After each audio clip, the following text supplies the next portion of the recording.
Boa noite, igreja. Que a paz esteja com todos, amém?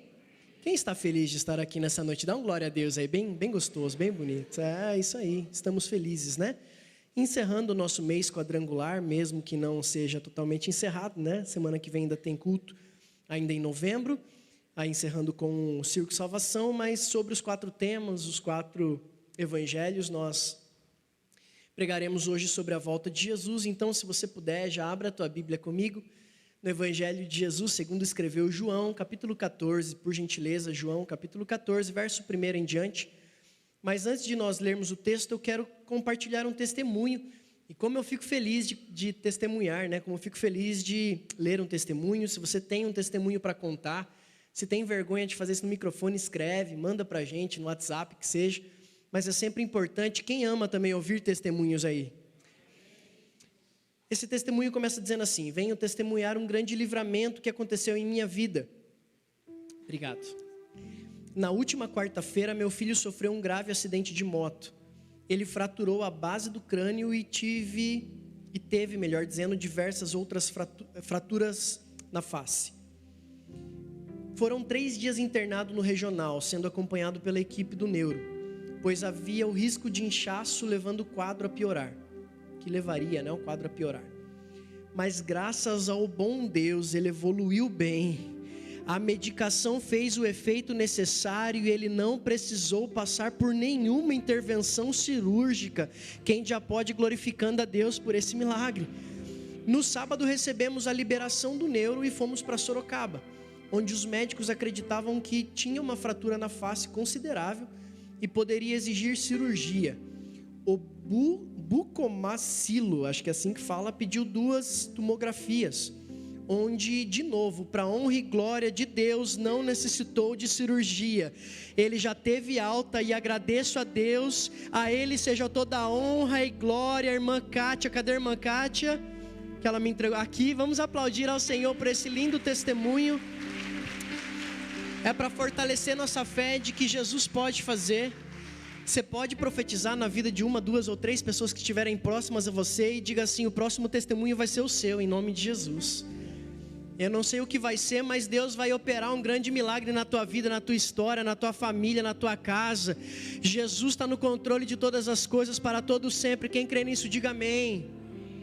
João capítulo 14, verso 1 em diante diz assim: que o coração de vocês não fique angustiado. Vocês creem em Deus? Creiam também em mim. Na casa de meu pai há muitas moradas. Se não fosse assim, eu já lhes teria dito. Pois vou preparar um lugar para vocês. E quando eu for e preparar um lugar, voltarei e os receberei para mim mesmo. Para onde eu estou, para que, onde eu estou, vocês estejam também. E vocês conhecem o caminho para onde eu vou. Então Tomé respondeu ou perguntou a Jesus, e eu brinquei hoje cedo que só podia ser Tomé, né? Não sabemos para onde o Senhor vai. Como podemos saber o caminho? Então Jesus respondeu no verso 6: Eu sou o caminho, a verdade e a vida. Ninguém vem ao Pai a não ser por mim. Feche os seus olhos. Pai, nós te agradecemos. Te agradecemos pela oportunidade de pregar o Teu Evangelho, a Tua Palavra, de compartilhar esses textos. E nós te agradecemos, Deus, pela esperança que essa palavra nos traz.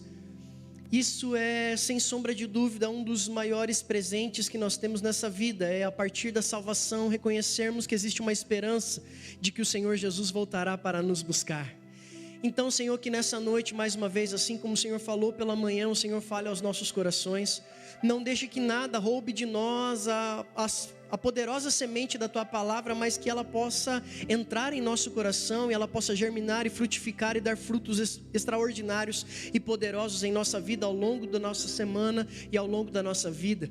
Que nós nunca nos esqueçamos, Pai, existe uma promessa e essa promessa se cumprirá, o Senhor voltará para nos buscar. Crendo assim, nós te agradecemos em Cristo e todos digam amém. Jesus Cristo é o Messias. Quem crê que Jesus Cristo é o Messias? Deixa eu ver.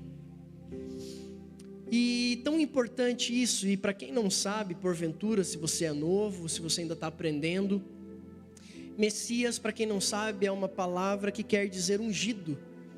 Então é o escolhido de Deus, é o ungido do Senhor, aquele que viria para reinar, aquele que viria para salvar, aquele que viria em nome de Deus, para realizar o maior de todos os benefícios que a humanidade poderia receber, que é a salvação a partir deste. Então, o ungido de Deus, o enviado de Deus, ele tem nome, diga assim comigo, o Messias, ou seja, pode falar, ou seja, o enviado de Deus tem nome e se chama Jesus Cristo. Então Jesus é o Messias e nós vamos aqui rapidamente fazer um pequeno estudo bíblico nessa noite. Se você tiver com sua Bíblia aí, já permanece com ela aberta ou com o seu celular preparado, pois nós vamos ler bastante textos que vai corroborar e vai confirmar essa tão importante promessa, ou tão importante revelação de que Jesus Cristo é o Messias. Então, sendo Filho de Deus que cumpre inúmeras promessas, e aqui nós vamos citar algumas delas. O primeiro deles está em Isaías capítulo 7, verso 14, dizendo que esse Messias, esse que viria em nome do Senhor, esse que viria, ele nasceria de uma virgem. Então, Isaías capítulo 7, verso 14 vai dizer: portanto, o mesmo Senhor vos dará um sinal, eis que a virgem conceberá e dará luz a um filho e chamará o seu nome Emanuel, que quer dizer Deus conosco. Isso se cumpre, Mateus capítulo 1, verso 20 ao 25, é o contexto onde José sabe que Maria está grávida, mas eles não tiveram nenhum tipo de relacionamento, e aquele momento, José ainda não entendendo que era o Filho de Deus, que era toda uma situação espiritual ali acontecendo, José pensa em sair de casa e deixar Maria, mas ele ia fazer isso muito escondido, muito quieto, para não envergonhá-la, para não difamá-la. E quando ele está saindo de casa, o texto diz assim: e pensando ele nisso, eis que um sonho lhe apareceu, um anjo do Senhor dizendo: José, filho de Davi, não temas receber a Maria, tua mulher, porque o que nela está gerado é do Espírito Santo. Verso 21. E dará à luz um filho e chamará o seu nome Jesus, porque ele salvará o seu povo dos seus pecados. Quem foi salvo dos seus pecados através de Cristo Jesus? E tudo isso aconteceu para que se cumprisse, ou seja, o próprio texto de Mateus vai confirmar que esse texto é o cumprimento de Isaías, que foi dito pelo profeta, verso 23, eis que a virgem conceberá e dará luz a um filho, chamarão o seu nome Emanuel, que traduzido é Deus conosco, verso 24. E José, despertando do sono, fez como o anjo do Senhor lhe ordenara e recebeu a sua mulher, e verso 25, e não a conheceu até que deu à luz a seu filho primogênito e pôs-lhe o nome Jesus. Então Jesus aqui é o cumprimento da promessa, da profecia dita pelo profeta Isaías, que ele nasceria de uma virgem, e Maria foi virgem até a consumação, até o nascimento, a concepção, melhor dizendo, o nascimento de Jesus. Segundo o texto que vai corroborar que Jesus é esse Filho de Deus, é o Messias, também o profeta Isaías, capítulo 9, verso 1 e 2, onde vai dizer que esse enviado de Deus, esse Messias, ele habitaria a Galileia. Mas a terra que foi angustiada não será entenebrecida. Ó, que palavra difícil. Meu Deus do céu, essa tradução tá boa, hein? Envileceu. Isso, obrigado. Deus humilhou a terra das tribos de Zebulon e Naftali, mas no futuro ele tornará famosa essa região, que vai desde o mar Mediterrâneo até a terra que fica do lado leste do Jordão. Isto é, a Galileia dos pagãos. O povo que andava na escuridão viu uma forte luz, e a luz brilhou sobre os que viviam nas trevas. Acho que até aí. Então aqui vai falar que Jesus, ou na verdade o Messias, nasceria e ele habitaria a Galileia, ele passaria pela Galileia, um lugar até então desprezado. Agora em Mateus capítulo 4, versos 12 até o 16, vai confirmar isso, que Jesus também cumpriu mais uma profecia, mostrando que ele é o Messias. Quando Jesus soube que João tinha sido preso, foi para a região da Galileia, ou seja, cumprindo. Não ficou em Nazaré, mas foi morar na região de Cafarnaum, na beira do lago da Galileia, nas regiões de Zebulon e Naftali. Isso aconteceu para se cumprir o que o profeta Isaías tinha dito: da terra de Zebulon, da terra de Naftali, em direção do mar, do outro lado do rio Jordão, Galileia, onde moram os pagãos. E o último verso: o povo que vive na escuridão verá uma forte luz, e a luz brilhará sobre os que vivem na região ou na escuridão da morte. Então, mais uma profecia cumprida, mostrando que Jesus é o Messias. Quem crê que Jesus é o Messias? Outro fato interessante, que eu não sei quantos sabiam, que também o fato de Jesus pregar por parábolas também é um cumprimento de uma profecia. Está lá em Salmo capítulo 78, verso 2. Salmo 78, verso 2. O salmista, sendo usado como profeta de Deus, aqui vai dizer: pois falarei com vocês por meio de provérbios, ou em outras traduções, por meio de parábolas, e explicarei os segredos do passado. Jesus, quando vem, ele vem pregando através de parábolas. Isso está lá em Mateus capítulo 13, verso 10, onde os discípulos vão perguntar a Jesus, Mateus 13, 10. Então os discípulos chegaram perto de Jesus e perguntaram: por que é que o Senhor usa parábolas para falar com as pessoas? Porque Jesus ali mais uma vez está cumprindo uma palavra profética, uma profecia dita que o Messias usaria de provérbios, usaria de parábolas para pregar o evangelho, para ensinar. Quem me entende até aqui, diga amém. Essas e tantas outras promessas veterotestamentárias, ou seja, do Velho Testamento, se cumpriram em Cristo, demonstrando que Cristo é o Messias. Mais uma vez eu vou perguntar: quem crê que Jesus é o Messias? E agora eu quero trazer vocês para uma nova perspectiva. O Velho Testamento se passa e agora entra o Novo Testamento, através de Cristo, uma nova ideia, uma nova maneira de interpretarmos e conhecermos. Através da graça nós temos o conhecimento e a revelação de todo o Novo Testamento. E Jesus também é alguém que faz promessas. Diga isso comigo, diga: Jesus também fez promessas. E agora nós vamos ver como Jesus, em cada uma das promessas que ele fez, ele também as cumpriu. Uma delas está em Mateus capítulo 16, verso 21. Mateus 16, verso 21. Jesus está conversando com seus discípulos e ele já está preparando o coração dos seus discípulos para a sua partida, que ele morreria. E aí ele vai dizer, daí em diante, Jesus começou a dizer claramente aos discípulos: eu preciso ir para Jerusalém. E ali os líderes judeus, os chefes dos sacerdotes, os mestres da lei, farão com que eu sofra muito. E eu serei, vamos lá, quem está acompanhando pelo texto, eu serei, Jesus está dizendo, eu vou morrer. Mas o mesmo Jesus agora deixa uma profecia. Do mesmo jeito que Jesus está dizendo, eu vou morrer, o mesmo Jesus está dizendo que agora, no terceiro dia eu serei. É promessa, irmão. Então os discípulos estão ouvindo aqui, antes disso acontecer, eles estão ouvindo o próprio mestre dizendo: nós precisamos ir para Jerusalém, lá eu serei afligido, lá eu serei morto, mas ao terceiro dia eu vou. Isso se cumpre. Lucas capítulo 24, versos 5 ao 7. Lucas 24, 5 ao 7 vai dizer: e elas ficaram com medo, ali as mulheres que foram até o sepulcro de Jesus ao terceiro dia para ver o corpo de Cristo, não encontrando, perceberam que estava vazio. Elas ficaram com medo, se ajoelharam, encostaram o rosto no chão. Então os homens disseram a elas, na verdade ali anjos, né? Por que é que vocês estão procurando entre os mortos aquele que está? Aquele que está? Ele não está mais aqui, mas foi ressuscitado. Quem pode glorificar a Jesus? Porque ele foi ressuscitado. Lembrem que quando ele estava na Galileia, ele disse a vocês, o que ele disse? O Filho do Homem precisa ser entregue aos pecadores, precisa ser crucificado e precisa ressuscitar ao terceiro dia. Diga assim: Jesus disse, ele prometeu e se cumpriu. Outra promessa que Jesus fez e também já se cumpriu, que ele disse que ele precisaria ir, está lá em João capítulo 16, verso 7, que ele precisaria deixar os seus discípulos aqui já ressurreto. Ele vai dizer: eu não vos deixarei órfãos, mas eu preciso ir para que venha outro, para que venha o Consolador. Eu falo a verdade quando digo que é melhor para vocês que eu vá, pois se eu não for, o auxiliador, o advogado, o Espírito Santo não virá, mas se eu for, eu enviarei a vós. Então aqui os discípulos estão ouvindo Jesus um pouco antes dele ser ascendido, né?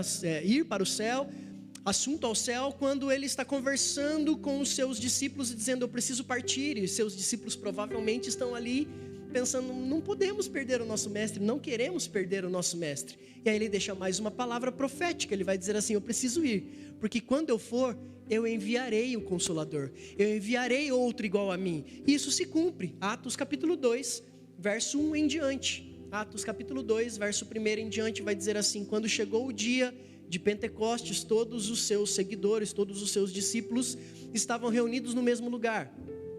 De repente veio do céu um barulho que parecia como um vento soprando muito forte, e esse barulho encheu toda a casa onde estavam sentados. Então todos viram coisas parecidas como chamas, que se espalhavam ou que se espalharam como línguas de fogo, e cada pessoa foi tocada por uma dessas línguas. Todos ficaram cheios do Espírito Santo e começaram a falar em outras línguas de acordo com o poder que o Espírito Santo dava a cada uma das pessoas. Diga assim comigo: Jesus Cristo prometeu e cumpriu. Ele foi para o céu, mas Ele enviou o Consolador, Ele enviou o Espírito Santo. Terceira promessa que eu quero destacar com vocês aqui também, que está se cumprindo ainda nos nossos dias. Mateus capítulo 16, verso 18. Quando Jesus Cristo está naquele embate, perguntando aos discípulos: quem dizem que eu sou? Quem vocês dizem que eu sou? Pedro vai dizer: tu és o Cristo, o Filho do Deus vivo. Ele vai dizer: não foi nem carne nem sangue que te revelou, senão o próprio Espírito de Deus. E aí ele vai dizer: portanto lhe digo, você é Pedro. Mas agora aqui é bem interessante, eu sei que todos já conhecem isso, já sabem, já tem essa revelação. Quando Jesus aponta, provavelmente dizendo: você é Pedro, mas agora ele vai continuar dizendo: e sobre essa pedra, mas agora não é a pedra Pedro, é a pedra rocha, Jesus Cristo.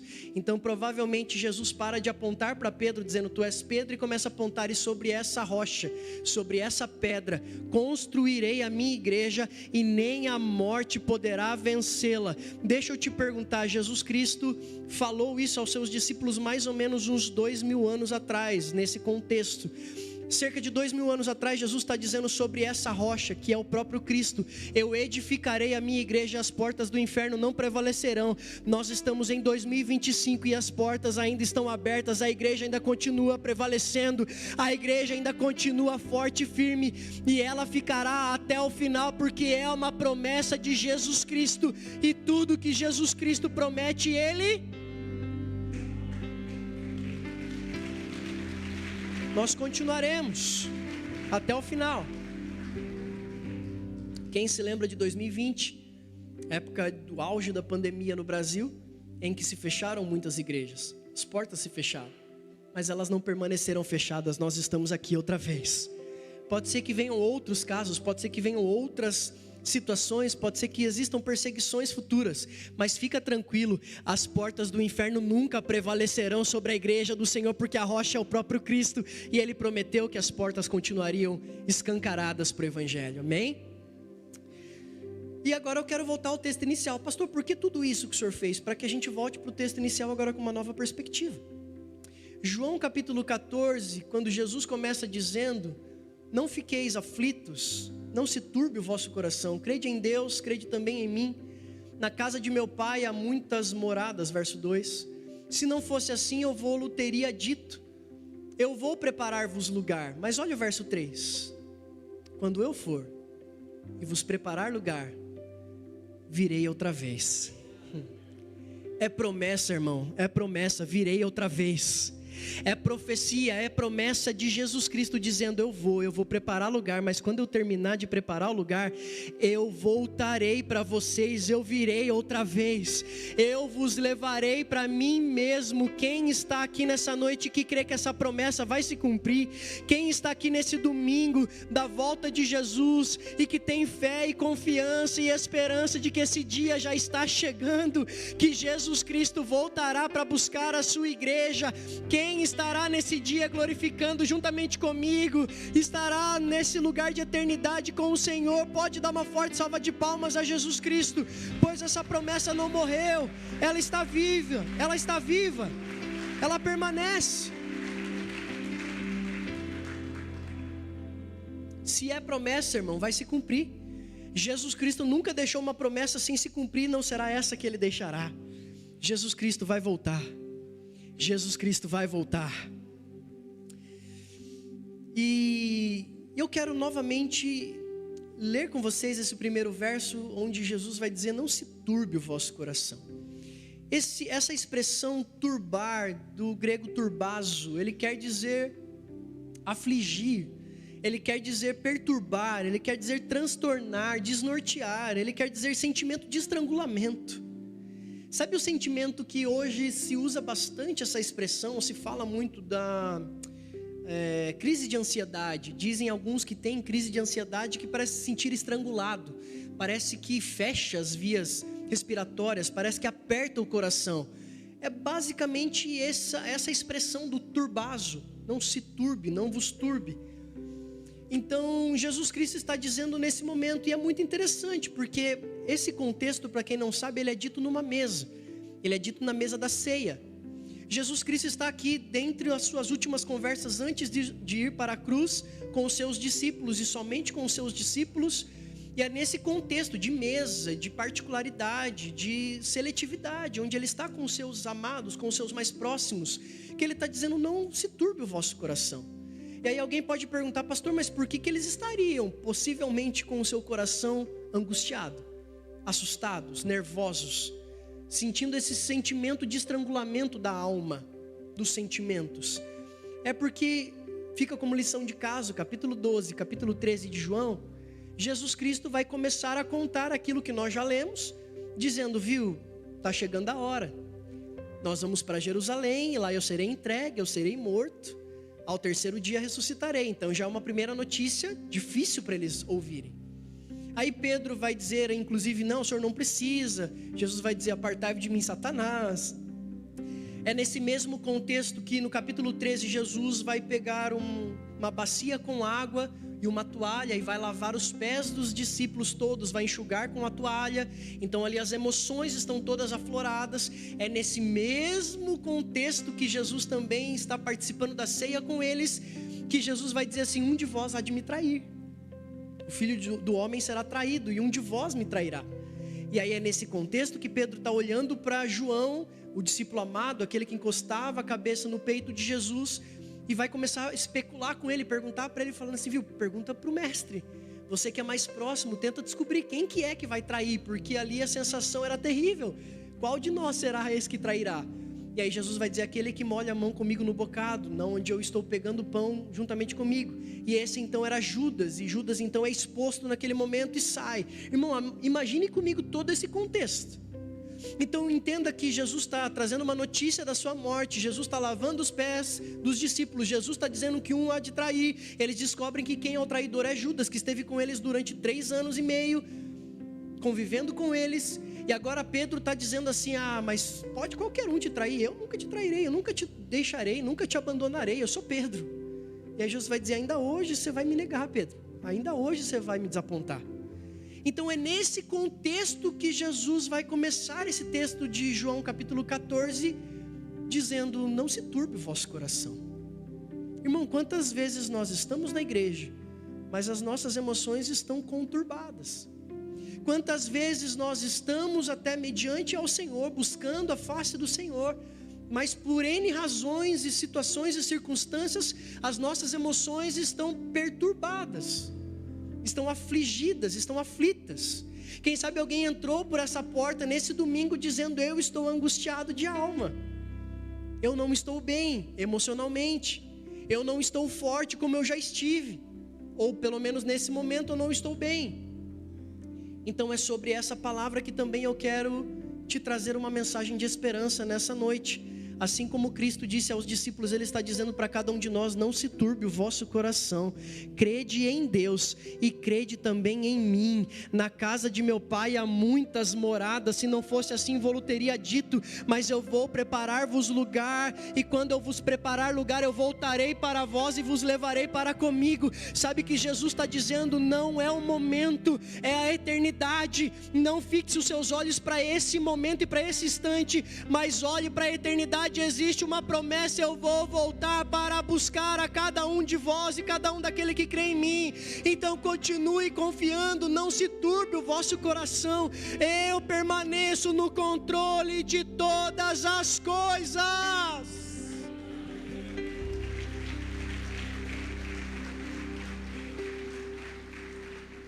Diga para quem está perto de você, diga assim, existe uma esperança, Jesus vai voltar. É isso, irmão, é o que nos faz permanecermos, continuarmos. É o que nos sustenta a nossa alma, sustenta a nossa fé. E Jesus Cristo, Ele é muito claro com relação ao Evangelho e às dificuldades do Evangelho. Tanto que em João também, no capítulo 16, verso 33, Ele vai dizer para nós assim, vos tenho dito para que tenhais paz, mas no mundo tereis aflições. Mas tem de bom ânimo, eu venci o mundo. Mas é o mesmo Jesus que está dizendo, vai ter aflição, não vai ser fácil, Mas é o mesmo Jesus que está dizendo, mas tenhais paz em mim. Não se turbe o vosso coração. Crede em mim. Confia. Acalma a tua alma, o teu coração. Talvez essa seja a noite, assim como eu preguei algumas quartas atrás, de nós fazermos como o salmista. Alguns vão dizer que é os filhos de Corá, né? Outros vão dizer que é Davi, dizendo assim, para a sua própria alma, porque estás abatida, ó minha alma, porque te perturbas dentro de mim. Espera em Deus, o Deus da minha salvação. Então nessa noite, talvez seja uma noite para nós olharmos para situações e aflições que talvez estejamos enfrentando e dizermos assim: acalma a alma, Jesus Cristo está vindo para buscar, vai dar tudo certo no final. Jesus Cristo continua e permanece no controle de todas as coisas, Ele nunca perdeu esse controle. Aqui é bem interessante que Jesus vai dizer: crede em Deus e crê também em mim. E eu quero emprestar um ensinamento que eu aprendi com o pastor Adson Bello, que existe uma diferença entre fé e crer. E eu sei que parece a mesma coisa, mas não é. Fé, ele é um substantivo passivo. É um sentimento, é uma emoção, é algo que nos move. Mas crer é um verbo ativo. Então, enquanto a fé é um substantivo, é um sentimento, a fé é uma expressão de posicionamento e atitude. Ou crer é uma posição e uma atitude. Então, quando Jesus está nesse momento dizendo: não se turbe o vosso coração, crê em Deus e em mim, Ele não está dizendo: não se turbe o vosso coração, tenha fé. Porque Jesus sabia que o simples fato de ter fé ali não bastava. Os discípulos teriam que ter uma atitude de fé. Isso é diferente, irmão. Muita gente vem para a igreja e até tem fé, e isso é maravilhoso, isso é o início de algo extraordinário. Mas preste atenção, só a fé muitas das vezes não vai bastar. A gente vai precisar colocar a fé em prática, e colocar a fé em prática é crer. Então nessa noite o que Jesus está dizendo: não se turbe o vosso coração, mas crê em mim, crede em Deus e crê também em mim. Na casa de meu pai há muitas moradas. Sabe o que Jesus está dizendo? Quando o dia mal vier, quando a dificuldade chegar, não apenas tenha fé que vai dar certo, eu sei que Deus pode fazer, mas viva todos os dias com a expectativa: Jesus Cristo pode voltar hoje, Jesus Cristo pode voltar amanhã, eu não sei quando vai ser, mas eu sei que Ele virá. Eu vou viver todos os dias crendo: Jesus Cristo está voltando para me buscar, para buscar a sua igreja, e eu faço parte desse grupo que subirá com Ele. Eu faço parte daqueles que são salvos no Senhor Jesus. Quem faz parte desse grupo também comigo, glorifique ao nome do Senhor, creia nele, exalte o nome dele, diga: Jesus, obrigado pela esperança dessa palavra, que o Senhor está voltando para me buscar. Eu confio em ti, Senhor, a minha confiança está toda depositada no Senhor. É por isso que também no texto dos principais da Bíblia, João 3,16, vai dizer: porque Deus amou o mundo de tal forma que entregou o seu Filho unigênito, para que todo aquele que nele crê, irmão. Não é ter fé. Tem muita gente que tem fé em Jesus, mas não é suficiente. Precisa crer, colocar em prática. Não é apenas dizer: eu sou adepto, eu gosto. Não, gostar é muito pouco. A gente precisa ter fé e transformar essa fé em uma atitude. Então que nessa noite a gente saia daqui e tenhamos uma semana onde a nossa fé vai se tornar prática diária, vai se tornar prática cotidiana, vai se tornar prática no dia a dia. Tá difícil, mas a minha fé vai se tornar prática de tal forma que eu vou continuar confiando, e na minha esperança estará Jesus Cristo. Ele está voltando, Ele está voltando, Ele está voltando. Eu acredito nisso. Viva, caminhe, continue, persevere, olhando para essa promessa: Jesus Cristo vai voltar. E aí Jesus vai dizer assim: na casa de meu pai há muitas moradas. Jesus não poderia dizer assim: na casa de meu pai há moradas? Sim. Mas por que ele enfatiza muitas? Porque ainda tem lugar para mais alguém, irmão. Talvez exista alguém na tua casa que ainda não conheceu o Senhor Jesus. Ainda dá tempo, ainda tem casa preparada para essa pessoa. Talvez você conheça alguém no teu trabalho que ainda não conheceu o Evangelho através de Cristo Jesus, ainda não é salvo pelo Senhor Jesus. Sabe qual é a oportunidade de nós sairmos dessa noite hoje? É saber que existem muitas moradas, tem lugar suficiente para aquele meu amigo, tem lugar suficiente para aquele meu parente, ainda tem lugar para aquele meu pai, minha mãe, meu irmão, aquele que ainda não é salvo pelo Senhor, aquela pessoa que é meu vizinho, eu sei que o Senhor pode salvar, ainda tem lugar para mais alguém. Então não perca a oportunidade de evangelizar alguém essa semana, de dizer que o Senhor Jesus está voltando e que Ele é a única salvação, Ele é o único caminho, Ele é a única verdade, Ele é a única vida. Jesus Cristo, Jesus Cristo. Ainda tem lugar, ainda dá para pregar mais, ainda dá para pregar mais. E aí Jesus vai dizer assim, olha que interessante isso aqui. Eu entendo como uma certa revelação. No verso 2 ele vai dizer, na casa de meu pai há muitas moradas, aqui ó. Para quem eu sei que todo mundo sabe, há de haver, é presente, é tempo presente. Então o que Jesus está dizendo naquele momento para os seus discípulos, na casa de meu pai existem muitas moradas. Jesus não está dizendo, não se turbe o vosso coração, na casa de meu pai haverá, ou haverão, né? Muitas moradas. Ele não está dizendo, olha, não se turbe o vosso coração, porque eu vou preparar o lugar, ele vai dizer isso depois, então haverão moradas. Não. Jesus está dizendo, não se turbe o vosso coração, na casa de meu pai há muitas moradas. Mas aí o verso 3 vai dizer o quê? Na casa de meu pai muitas moradas, se não fosse assim eu vos teria dito, mas agora eu vou preparar lugar. Irmão, peraí, Jesus está dizendo no verso 2, na casa de meu pai há muitas moradas. No verso 3 ele está dizendo, agora eu preciso ir porque eu preciso preparar lugar. Irmão, a conta não fecha. Você já parou para analisar isso? Que Jesus está dizendo no verso 2, já tem. No verso 3 ele está dizendo, eu preciso ir para preparar. E talvez você nunca tenha pensado por esse fato. Assim como para mim, como repito, também foi uma revelação. E na casa de meu pai realmente há muitas moradas, e essas moradas já estão preparadas antes da fundação, ou desde a fundação do mundo. Vamos ler 2 textos que corroboram com isso? Hebreus capítulo 4, verso 3. Hebreus capítulo 4, verso 3.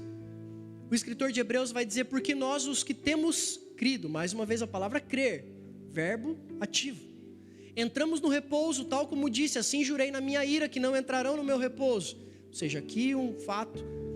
E aí Jesus, ou o escritor de Hebreus, melhor dizendo, está dizendo, embora as suas obras estivessem acabadas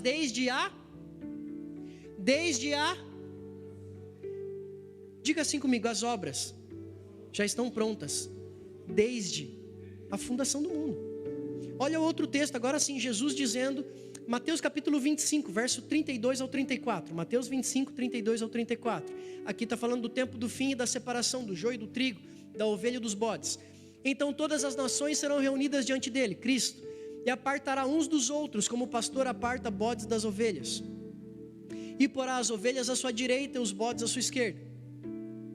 Então dirá o rei aos que estiverem à sua direita, um dia a gente vai ouvir isso de Jesus, irmão. Vinde benditos de meu Pai. Quem anseia ouvir isso, irmão? Ah, como anseio, como a minha alma anseia ouvir esse dia e essa voz dizendo, vinde benditos de meu Pai. Possuí por herança o reino que vos está preparado. Desde quando? Então o que Jesus está dizendo, vamos lá.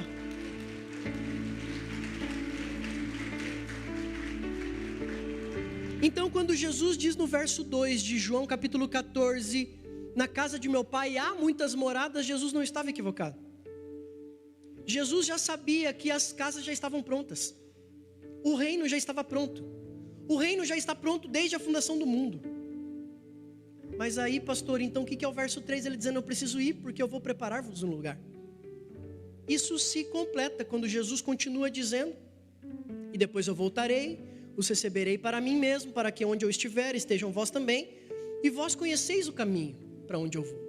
E aí Tomé vai fazer a pergunta crucial dizendo, mas mestre, nós não sabemos o caminho. Jesus, nós não conhecemos o caminho.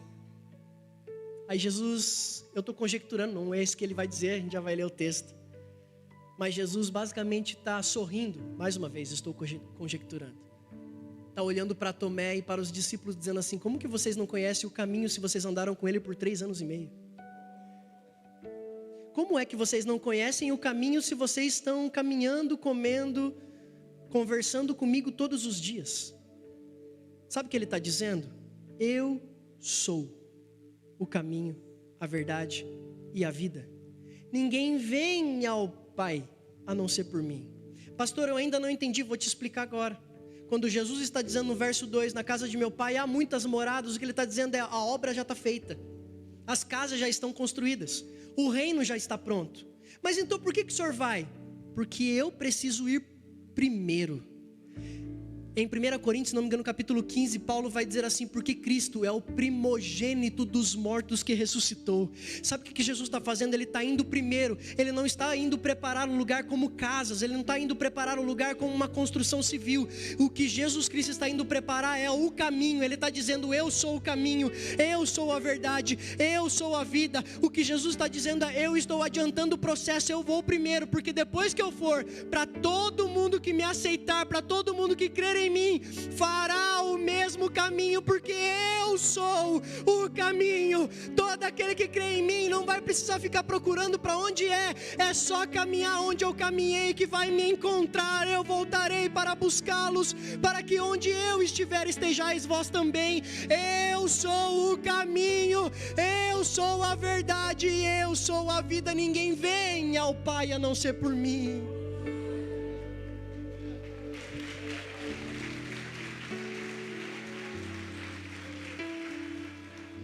Jesus está dizendo: as casas já estavam prontas, mas agora eu vou até o Pai para dizer: Pai, está tudo consumado, está tudo pronto.